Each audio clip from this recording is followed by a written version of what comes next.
जय हिंद साथियों, कैसे हैं आप सभी। मैं रमेन कुमार आपके अपने प्यारे परिवार मार्गदर्शन इंस्टीट्यूट में हार्दिक स्वागत करता हूं। कल हम लोग द्वीपों के बारे में पढ़ रहे थे, आज उसी के आगे चर्चा करते हैं। देखिए, कल हम लोग पढ़ चुके थे ये जो हिस्सा है गल्फाकच्छ, उसके बाद हमने बताया था नर्मदा नदी के मुहाने पर अलियाबेट द्वीप, उसके नीचे होता है क्या, गल्फाक खंबात।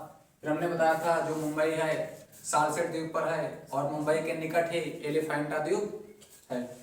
हमने बताया था श्रीहरिकोटा द्वीप जो कि कहाँ पर है, आंध्र प्रदेश में है, और यहीं से क्या किया जाता है, सैटेलाइट जो भी उपग्रह हैं वो भेजे जाते हैं। और जो इसका जहाँ से सैटेलाइट भेजे जाते हैं उसका जो इसरो का लॉन्चिंग पैड है, इसरो के लॉन्चिंग पैड का नाम है सतीश धवन अंतरिक्ष केंद्र। क्या नाम है? सतीश धवन अंतरिक्ष केंद्र। उसके ऊपर हम चलते हैं व्हीलर द्वीप जो कि चिल्का झील उड़ीसा किस नदी पर है, ब्राह्मणी नदी पर। और यहाँ से क्या किया जाता है, मिसाइलों का प्रक्षेपण किया जाता है। आगे हमने बात किया था कलकत्ता में न्यूमूर द्वीप और गंगा सागर द्वीप है। हमने बताया था जो कलकत्ता है ये समुद्र के किनारे नहीं बसा, बल्कि ये एक नदी के किनारे बसा है। और कलकत्ता शहर किस नदी के किनारे बसा हुआ है, हुगली नदी के किनारे। वहीं पर हम बात करते हैं तमिलनाडु। तमिलनाडु में एक द्वीप है, कौन सा, पंबन द्वीप। कौन सा नाम है, कौन सा द्वीप है, पंबन द्वीप। और पंबन द्वीप का अन्य नाम क्या है, रामसेट द्वीप। यहीं से कहा जाता है पौराणिक कथाओं के अनुसार जो आपके श्री राम श्रीलंका गए थे तो इसी पर यहीं पर वो पुल बना है, रामसेट द्वीप। हमने बताया था जो व्हीलर द्वीप है इसका नया नाम डॉक्टर एपीजे अब्दुल कलाम हो गया है।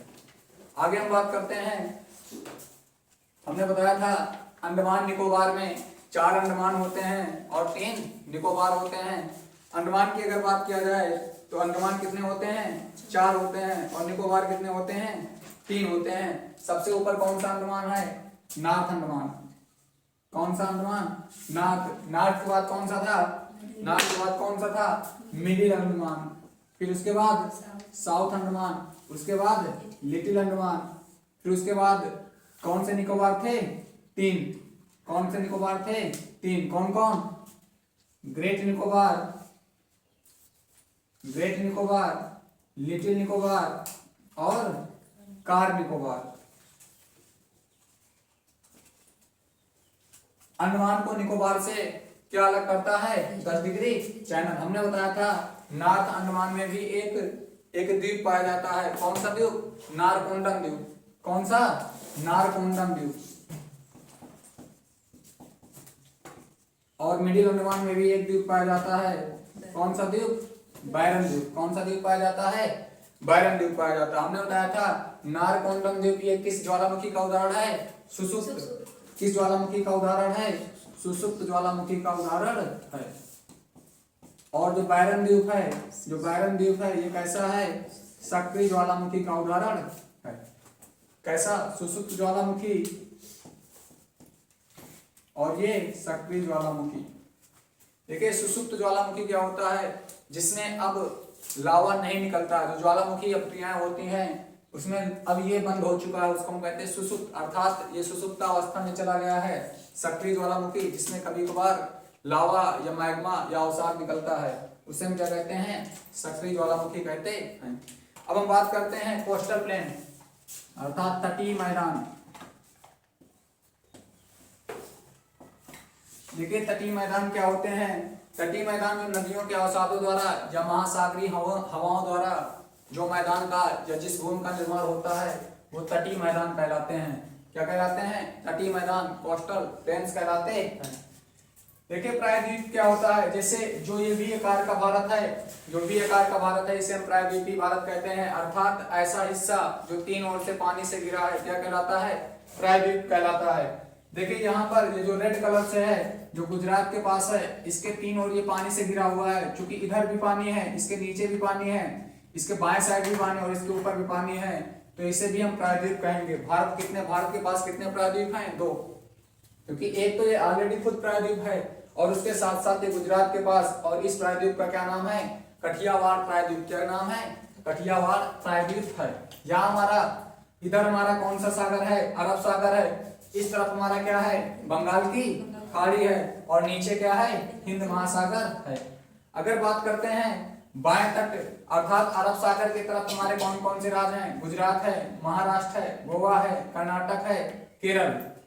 देखिए जो गुजरात है, गुजरात में हमने बताया, और इसके नीचे गल्फ ऑफ खंबात है। गुजरात जहां पर गल्फ ऑफ खंबात है और यहाँ पर गल्फ ऑफ कच्छ है। ये क्या है? महाराष्ट्र। महाराष्ट्र और गोवा यहाँ पर सम्मिलित रूप से जो तट पाया जाता है उस तट का क्या नाम है? कोंकण तट। क्या नाम है? कोंकण तट नाम है। वही बात करते हैं कर्नाटक। कर्नाटक में जो तट है, जो तटीय मैदान है वो क्या कहलाता है? कनारा तट या कन्नड़ तट कहलाता है। बात करते हैं केरल की, तो केरल में जो तटीय मैदान है इसको हम क्या कहते हैं? मालाबार तट कहते हैं। ये क्वेश्चन कई बार पूछा जा चुका है। तमिलनाडु, तमिलनाडु में कोरोमंडल तट है। और जो आंध्र प्रदेश है, आंध्र प्रदेश में जो तटीय मैदान है उसको हम उत्तरी सरकार तट कहते हैं। उड़ीसा, उड़ीसा में जो तटीय मैदान है उसको हम उत्कल तट कहते हैं। और जो वेस्ट बंगाल, पश्चिम बंगाल में है उसको हम बैका तटीय मैदान कहते हैं। सभी लोग इसको नोट कर लें।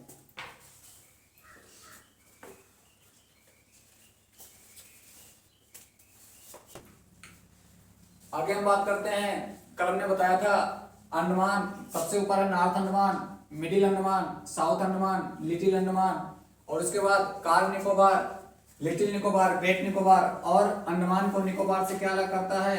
10 डिग्री चैनल।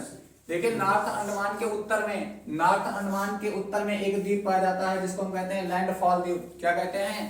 लैंडफॉल द्वीप। वही बात करते हैं कि जो हमारा अंडमान और निकोबार है इसमें सबसे ऊंची चोटी पाई जाती है।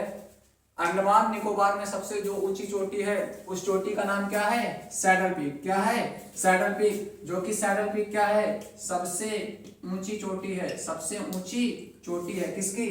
अंडमान और निकोबार की सबसे ऊंची जो चोटी है उसका क्या नाम है? Saddle peak. इसकी ऊंचाई कितनी है? 732 मीटर। कितनी है? 732 मीटर। और ये किस जगह पर स्थित है? किस अंडमान में स्थित है? नॉर्थ अंडमान में। किस अंडमान में स्थित है? नॉर्थ अंडमान में। इतनी बात समझ में आई?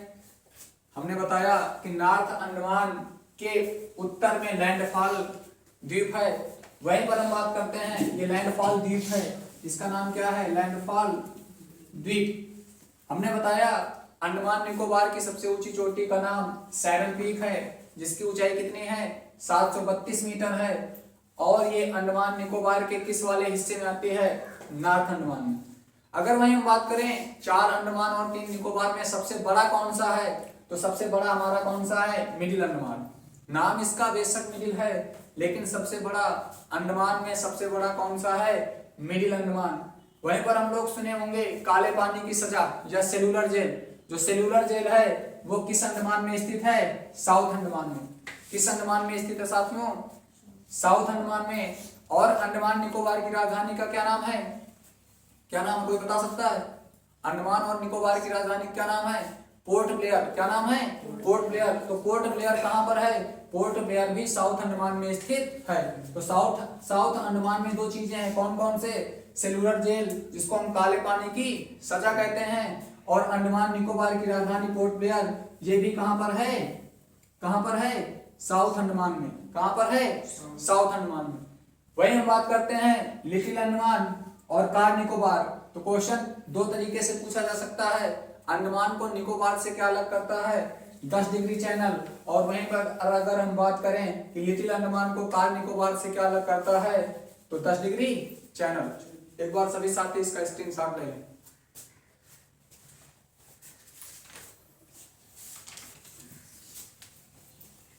देखिए आगे हम बात करते हैं, अभी हमने बताया कि प्रायद्वीप क्या कहलाता है। हमने बताया कि जो 3 ओर से घिरा हिस्सा होता है, जो 3 ओर से पानी से घिरा हो उसे हम क्या कहते हैं? प्रायद्वीप कहते हैं। क्या कहते हैं? प्रायद्वीप कहते हैं। अगर हम बात करते हैं, आगे लिखा है चारों ओर से पानी से घिरा हुआ हिस्सा क्या कहलाता है? जमीन का ऐसा हिस्सा जो चारों ओर से पानी से घिरा हो उसे हम क्या कहते हैं? द्वीप कहते हैं। क्या कहते हैं साथियों? द्वीप कहते हैं। आगे हम बात करते हैं जो 3 ओर से स्थल से घिरा हो। यहाँ पर क्या है? जो 3 ओर से पानी से घिरा हो उसको हम प्रायद्वीप कहते हैं। और जो चारों ओर से पानी से घिरा हो, अब जाहिर सी बात स्थल ही घिरा होगा, चारों ओर पानी से घिरा हुआ स्थल क्या कहलाता है? द्वीप कहलाता है। आगे लिखा है जो तीन ओर से स्थल से घिरा हो इसे हम खाड़ी कहते हैं। क्या कहते हैं? खाड़ी कहते हैं। और जो अभी हमने बताया था, हम दो जगह बताया कि गल्फ ऑफ कच्छ और गल्फ ऑफ खंबात। तो गल्फ ऑफ कच्छ या गल्फ ऑफ, जो गल्फ होता है, गल्फ क्या होता है देखिए ध्यान देना, खाड़ी से छोटा, जो खाड़ी से छोटा हिस्सा होता है, खाड़ी से छोटे वाले हिस्से को, खाड़ी से छोटे वाले भाग को क्या कहते हैं? गल्फ कहते हैं। क्या कहते हैं? गल्फ कहते हैं। तो गल्फ किसे, खाड़ी किसे कहते हैं? जो तीन ओर से स्थल से घिरा हो वो क्या कहलाता है? खाड़ी। और खाड़ी से छोटा क्या होता है? गल्फ होता है। क्या होता है? गल्फ होता है। आगे हम बात करते हैं निकोबार की। निकोबार हमारे तीन हैं, और कौन कौन सा? कार निकोबार, लिटिल निकोबार और ग्रेट निकोबार। हमने बताया था भारत को जो सुदूरस्थ दक्षिणी बिंदु है जिसका नाम क्या था? इंदिरा पॉइंट। क्या नाम था? इंदिरा पॉइंट। इंदिरा पॉइंट कहां पर स्थित है? ग्रेट निकोबार में। और इसकी लोकेशन कितनी थी? 6°4'। उत्तरी अक्षांश। कितना? उत्तरी अक्षांश। इतनी बात समझ में आ गई। आगे हम बात करते हैं, देखिए एक है हमारा लक्षद्वीप, एक हमारा क्या है? लक्षद्वीप। और लक्षद्वीप किधर पड़ता है? अरब सागर में। कहां पड़ता है? अरब सागर में। और अंडमान निकोबार कहां पड़ता है?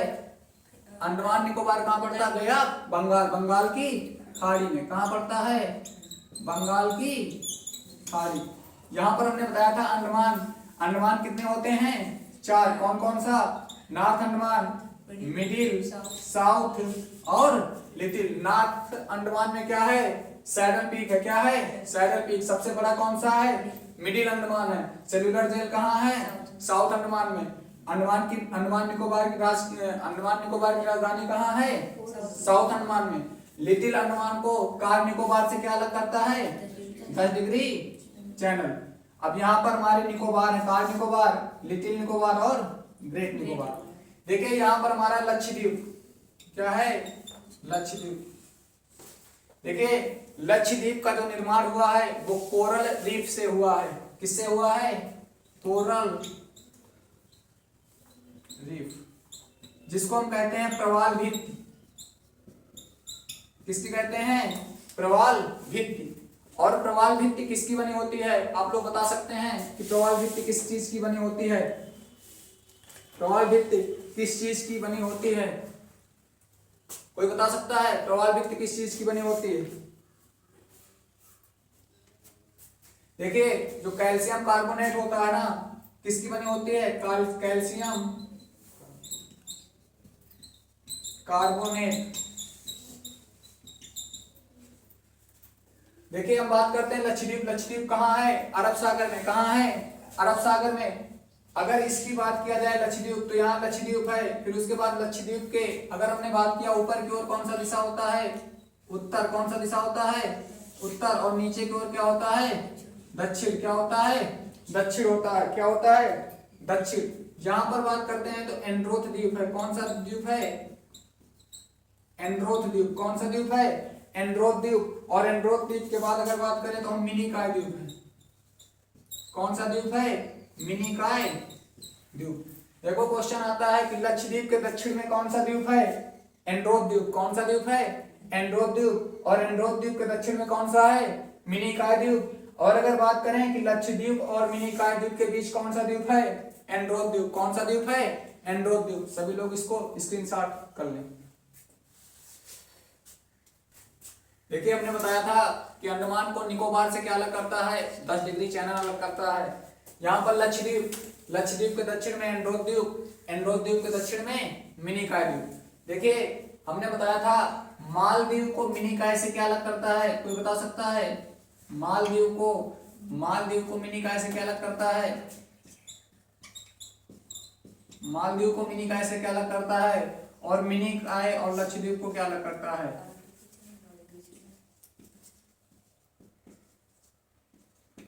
देखिए मालदीव को मिनिकॉय से 8 डिग्री चैनल अलग करता है। क्या अलग करता है? 8 डिग्री चैनल। और मिनिकॉय को लक्षद्वीप से क्या अलग करता है? 9 डिग्री चैनल। इसको सभी लोग नोट कर लें। अर्थात यहाँ पर मालदीव हो जाएगा। मालदीव, लक्षद्वीप का निर्माण किससे हुआ था? कोरल लीफ से। किससे हुआ था? Coral leaf. मिनी द्वीप है ये, क्या है? और इसके नीचे क्या हो जाएगा? मालदीव। क्या हो जाएगा? मालदीव। मालदीव को मिनी काय से क्या अलग करता है? 8 डिग्री चैनल। क्या अलग करता है? 8 डिग्री चैनल। और मिनी काय को लक्षद्वीप से क्या अलग करता है? यहाँ पर क्या है? 9 डिग्री चैनल। क्या है? 9 डिग्री चैनल। आगे बात करते हैं। अगला हमारा टॉपिक है भारत की समुद्री सीमा और खाड़ी। अगला हमारा टॉपिक क्या है? भारत की समुद्री सीमा और खाड़ी। भारत की समुद्री सीमा और खाड़ी।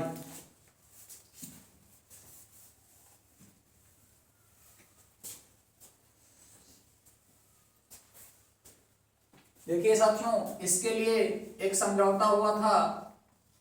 इसको अनक्लॉस का समझौता कहते हैं। इसको कौन सा समझौता कहते हैं? अनक्लॉस का समझौता कहते हैं। इसका नाम क्या होगा? यूनाइटेड नेशन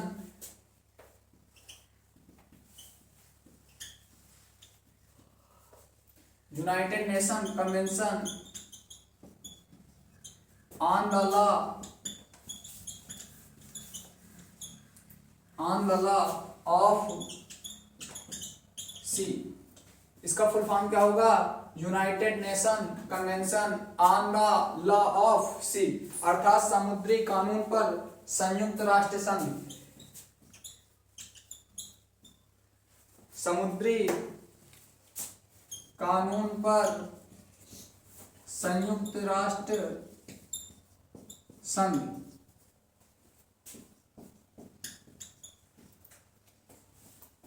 क्या होगा? संयुक्त समुद्री कानून पर संयुक्त राष्ट्र संघ, जो कि कब हुआ था? 10 दिसंबर 1982 को हुआ था। कब हुआ था? 10 दिसंबर 1982 को हुआ था। यह समझौता कब हुआ था? 10 दिसंबर 1982 को हुआ था। और इसको जब 10 दिसंबर 1982 को पारित हुआ था तो इसमें कितने देशों ने हिस्सा लिया था? कितने देशों ने हस्ताक्षर किया था? 157 देशों ने। कितने देशों ने? 157 देशों ने क्या किया था? समझौता किया था, हस्ताक्षर किया था। देखिए हम बात करते हैं इसका मतलब क्या हुआ। देखिए जैसे हम जानते हैं कि जो भारत है, भारत 3 ओर से किससे घिरा हुआ है? समुद्र से घिरा हुआ है। किससे घिरा हुआ है? समुद्र से घिरा हुआ है। ठीक उसी प्रकार कई देश हैं जो समुद्री सीमा से उनकी सीमाएं लगती हैं। जो हमारा भारत है, अगर प्रायद्वीपीय भारत की बात करें तो प्रायद्वीपीय भारत हमारा ऐसे है। अब इसके इस तरफ जो हमारा भारत है, यहाँ पर अरब सागर है। कौन सा सागर है? अरब सागर है। यहाँ अगर हम बात करते हैं तो इधर क्या है? बंगाल की खाड़ी है। क्या है साथियों? बंगाल की खाड़ी। और इस तरफ क्या है? अरब सागर है। क्या है? अरब सागर है। अब मान लीजिए यहाँ पर समुद्र है और इधर कोई देश है। अगर यहाँ भारत है, यहाँ पर एक कोई देश है, तो किसके हिस्से में कितना समुद्र आता है, इस बात को लेकर असमंजस ना हो, कोई अप्रिय घटना ना हो, इसलिए क्या लाया गया? अनक्लॉस। इसका नाम क्या है? United Nation Convention on the Law of Sea. कब पारित हुआ था? 10 दिसंबर 1982 को। और कितने देशों ने इसमें अपनी सहमति जताई थी? 157 देशों ने। देखिए यहां पर देखिए 3 तरीके के हिस्से होते हैं।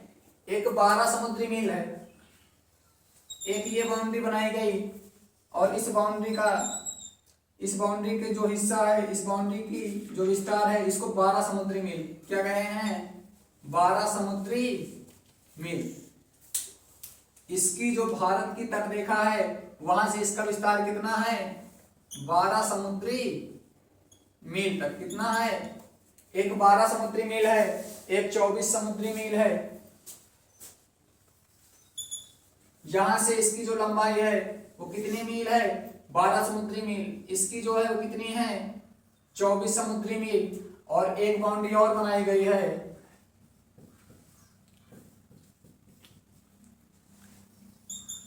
ये कितना है? 200 समुद्री मील। 200 समुद्री मील। उसी प्रकार इधर भी है, इधर भी 12 समुद्री मील, 24 समुद्री मील और 200 समुद्री मील है।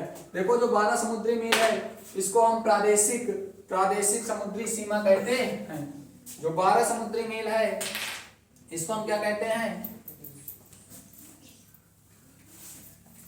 अर्थात जो भारत का प्रायद्वीपीय वाला हिस्सा है, जो भारत का तटीय रेखा है, इससे 12 समुद्री मील तक की जो दूरी है उसको हम किस नाम से जानते हैं? 12 समुद्री मील तक की दूरी को हम कहते हैं प्रादेशिक समुद्री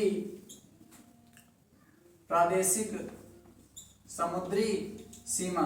क्या कहते हैं? प्रादेशिक समुद्री सीमा।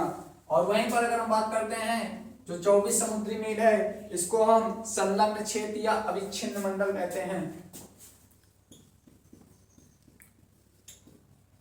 अविच्छिन्न मंडल या इसको हम क्या कहते हैं? संलग्न क्षेत्र कहते हैं। और उसके बाद अगर बात करते हैं जो 200 समुद्री मील तक है इसको हम अनन्य क्षेत्र कहते हैं। क्या कहते हैं साथियों? अनन्य क्षेत्र कहते हैं। देखिए हमने बताया कि जो 12 समुद्री मील है, 12 समुद्री मील तक की दूरी को हम किस नाम से जानते हैं? प्रादेशिक समुद्री सीमा के नाम से जानते हैं। 24 समुद्री मील को हम अविच्छिन्न मंडल या संलग्न क्षेत्र के नाम से जानते हैं। वहीं पर 200 समुद्री मील को हम क्या कहते हैं? अनन्य क्षेत्र के नाम से जानते हैं। क्या जानते हैं? 200 समुद्री मील को हम अनन्य क्षेत्र के नाम से भी जानते हैं। देखिए इसी समुद्री मील को हम नॉटिकल मील इंग्लिश में कहते हैं। समुद्री मील को हम क्या कहते हैं? नॉटिकल मील भी कहते हैं। और एक नॉटिकल मील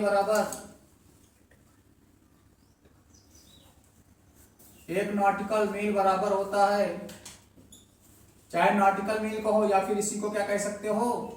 समुद्री मील। क्या कह सकते हो? समुद्री मील बराबर होता है 1.852 किलोमीटर।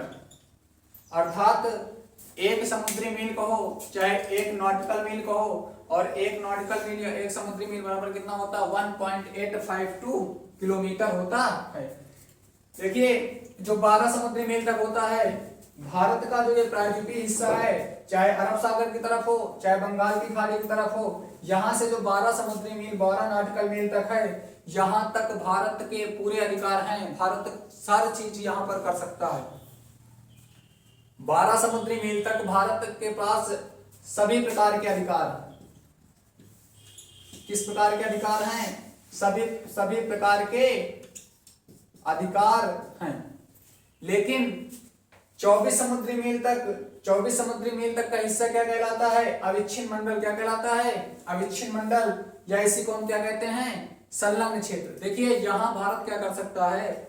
यहाँ पर भारत के पास सिर्फ 3 प्रकार के अधिकार हैं।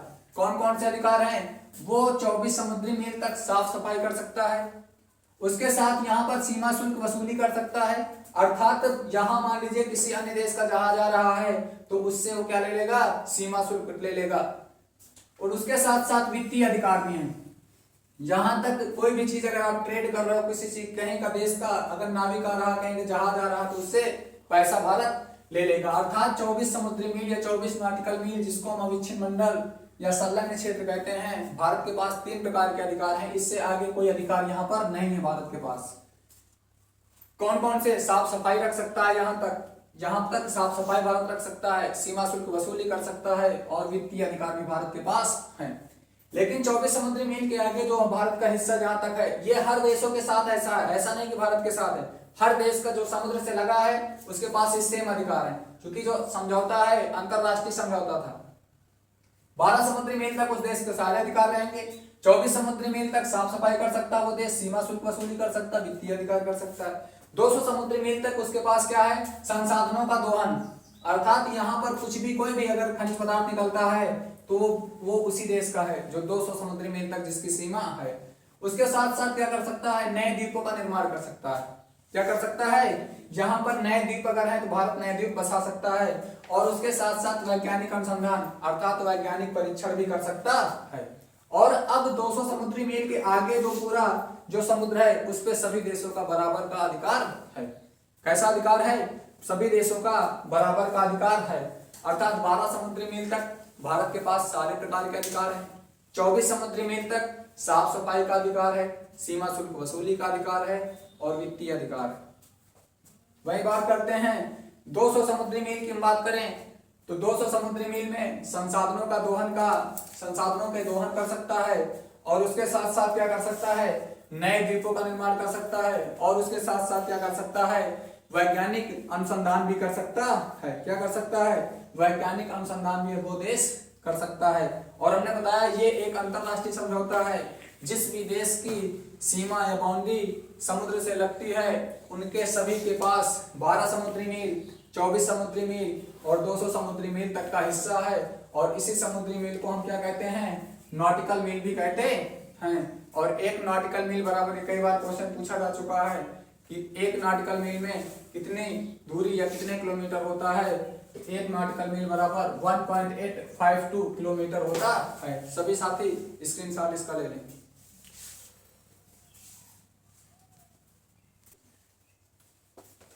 कैसी लगी क्लास, सभी साथी कमेंट में जरूर बताएं। क्लास को लाइक करें, अधिक से अधिक शेयर करें और ऐसी ही जानकारी के लिए और पूरी क्लास, जो भी क्लासें आप लोगों को मिलेंगी वो सारी एक तरफ से मिलेंगी और सभी क्लासों की आप लोगों को प्लेलिस्ट बना दी गई है। मिलते हैं अगले एपिसोड में। जय हिंद, जय भारत।